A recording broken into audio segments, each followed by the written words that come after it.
La perspective Niewski.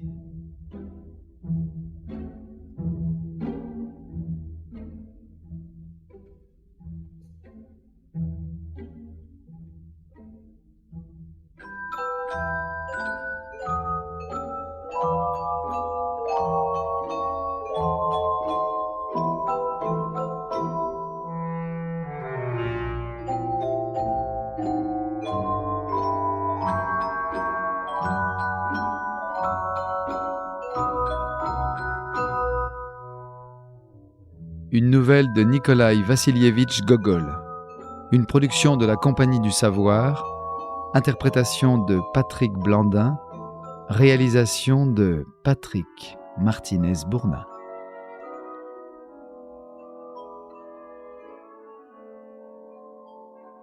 Il n'y a rien de plus beau que la perspective Niewski, tout au moins à Pétersbourg. Et dans la vie de la capitale, elle joue un rôle unique. Que manque-t-il à la splendeur de cette reine des rues de notre capitale ? Je suis certain que nul de ses habitants blêmes et titrés n'accepterait d'échanger la perspective Niewski contre tous les biens de la terre. Tous en sont enthousiastes. Non seulement ceux qui ont 25 ans, de jolies moustaches et des vêtements d'une coupe irréprochable, mais ceux aussi dont le menton s'orne de touffes grises et dont le crâne est aussi lisse qu'un plat d'argent. Et les dames ? Oh.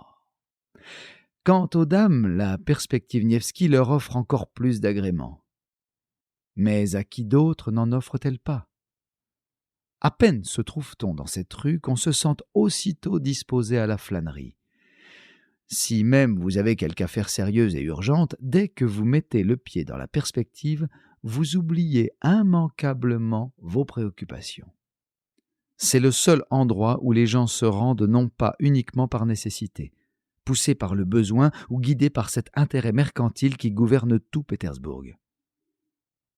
Il semble que les gens qu'on rencontre dans la perspective Niewski soient des êtres moins égoïstes que ceux qu'on voit dans les rues Morskaya, Gorokovaya, la perspective Letanie, où l'avidité et l'intérêt se reflètent sur le visage des piétons, comme aussi de ceux qui roulent en calèche ou en drochki. La perspective Niewski est la grande ligne de communication pétersbourgeoise. C'est ici que l'habitant des faubourgs de la rive droite, qui depuis plusieurs années n'a plus revu son ami demeurant dans le quartier de la barrière de Moscou, peut être certain de se rencontrer avec lui. Nul journal, nul bureau de renseignement ne vous fourniront des informations aussi complètes que celles que vous recueillez dans la perspective Niewski. Quelle rue admirable! Le seul lieu de promenade de l'habitant de notre capitale, si pauvre en distraction. Comme ces trottoirs sont bien tenus. Et Dieu sait pourtant combien de pieds y laissent leurs traces. La lourde botte du soldat en retraite, sous le poids de laquelle devrait se fendre, semble-t-il, le dur granit. Le soulier minuscule, aussi léger qu'une fumée de la jeune dame qui penche la tête vers les brillantes vitrines des magasins, tel un tournesol vers l'astre du jour, et la botte éperonnée du sous-lieutenant riche en espérance, et dont le sabre brillant raye les dalles. Tout y marque son empreinte, aussi bien la force que la faiblesse. Quelle fantasmagorie s'y joue, quel changement rapide s'y déroule en l'espace d'une seule journée. Commençons par le matin. Lorsque toute la ville fleure le pain chaud à peine retiré du four et se trouve envahie par une multitude de vieilles femmes vêtues de robes et de manteaux troués qui font la tournée des églises et poursuivent les passants pitoyables. À cette heure matinale, la perspective Niewski est déserte. Les gros propriétaires de magasins et leurs commis dorment encore dans leurs draps de Hollande, ou bien rasent leurs nobles joues et prennent leur café. Les mendiants se pressent aux portes des pâtisseries, où un Ganymède encore tout endormi qui hier volait rapide telle une mouche et servait le chocolat se tient aujourd'hui un balai à la main sans cravate et distribue de vieux gâteaux et des rogatons. Des travailleurs passent de leur démarche traînante, Des moujiks russes dont les bottes sont recouvertes d'une telle couche de plâtre que même les eaux du canal Catherine, célèbres pour leur pureté, ne pourraient les nettoyer. À cette heure du jour, il serait gênant pour une dame de se trouver dans la rue, car le peuple russe affectionne les expressions fortes. Et les dames n'en entendent jamais de semblables, même au théâtre. Parfois, son portefeuille sous le bras, un fonctionnaire endormi suit d'un pas dolent la perspective Nevsky, si celle-ci se trouve sur le chemin qui le conduit au ministère. On peut affirmer qu'à cet instant du jour, avant midi, la perspective Nevsky n'est un but pour personne, mais un lieu de passage. Elle se peuple peu à peu de gens qui ont leurs occupations, leurs soucis, leurs ennuis, et qui ne songent nullement à elle. Les moudjiks discutent de quelques kopecks, les vieux et les vieilles se démènent et se parlent à eux-mêmes, parfois avec des gestes extrêmement expressifs. Mais personne ne leur prête attention et ne se moque d'eux, excepté peut-être quelques gamins en tablier de coton, qui courent à toutes jambes à travers la perspective en portant des bouteilles vides ou une paire de bottes. À cette heure, personne ne remarquera vos vêtements, quels qu'ils soient.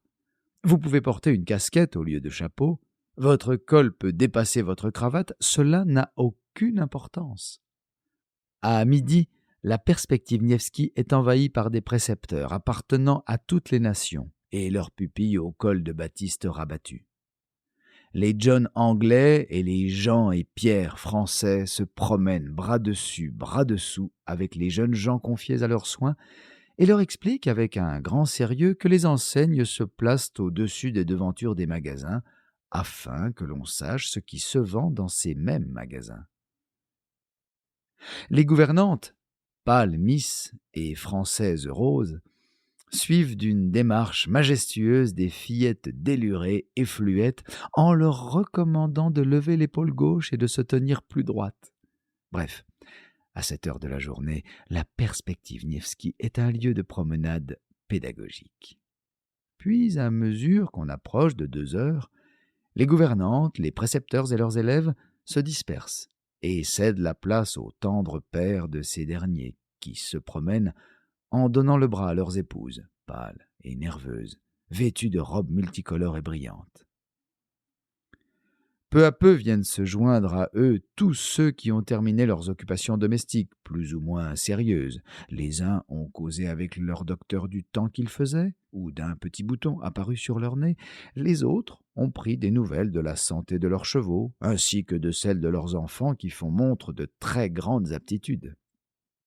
Ceux-ci ont lu attentivement la fiche des spectacles et un important article de journal sur les personnages de marque de passage à Pétersbourg. Ceux-là se sont contentés de prendre leur café ou leur thé. Ensuite, l'on voit apparaître ceux qu'un sort enviable a élevés au rang béni de secrétaires particuliers ou de fonctionnaires en mission spéciale. Puis ce sont les fonctionnaires du ministère des Affaires étrangères, lesquels se distinguent par la noblesse de leurs goûts et de leurs occupations. Mon Dieu!